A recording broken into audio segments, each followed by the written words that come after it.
ప్రణవాసనం.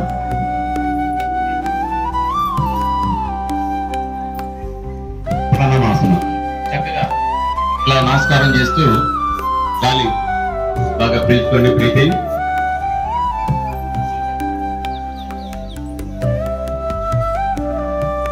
రెండు తాడాసనం.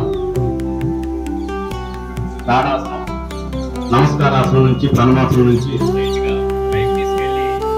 కింద హీల్స్ పైకి లేపండి. హీల్స్ పైకి లేపండి. ఇది తాడాసనం. పైకి వెళ్తున్నప్పుడు బ్రీతింగ్ చేయాలి. మళ్ళీ కిందకు వచ్చేటప్పుడు బ్రీత్ అవుతుంది. Okay, down. నిదానంగా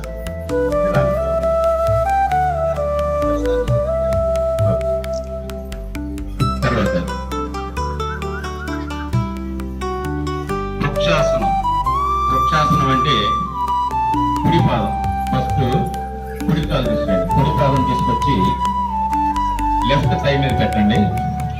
ఆ తర్వాత చేతులు పైకి తీసుకెళ్ళండి. గాలి బాగా పీల్చుకోండి.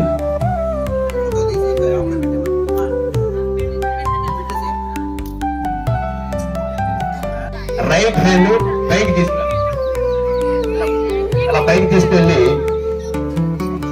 ఈ రైట్ లెగ్ రైట్ హ్యాండ్ ఒకే స్ట్రైట్ లైన్ లో ఉండాలి.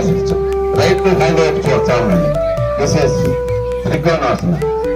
ఓకే, మీతో వచ్చేస్తూ నిదానంగా పొజిషన్లోకి వచ్చేయండి. పొజిషన్లోకి వచ్చేయండి.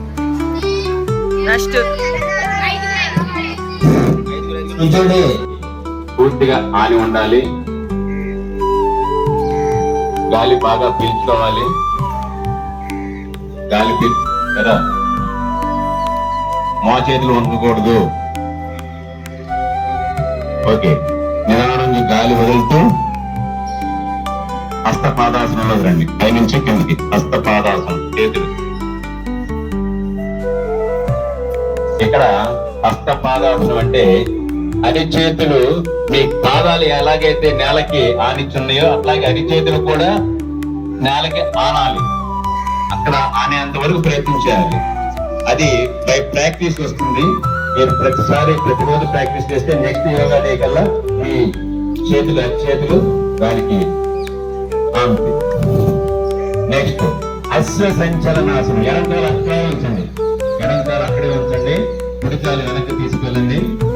మోకాలు వంచకూడదు. కుడికాలు మోకాలు వంచకూడదు. స్ట్రైట్ గా చూడండి. అశ్వ సంచలనాసనం. ఎడమకాలు ముందుంటున్నాయి.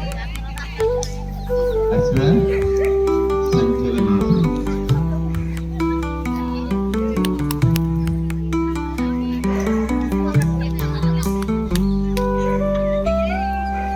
పర్వతాసనం. ఆ ఎడంకాలు ముందు ఉన్నటువంటి ఎడంకాలు వెనక్కి తీసుకెళ్ళిపోయి బాగా హిప్అప్ చేయండి. హిప్అప్ హిప్అప్. పర్వతాసనం.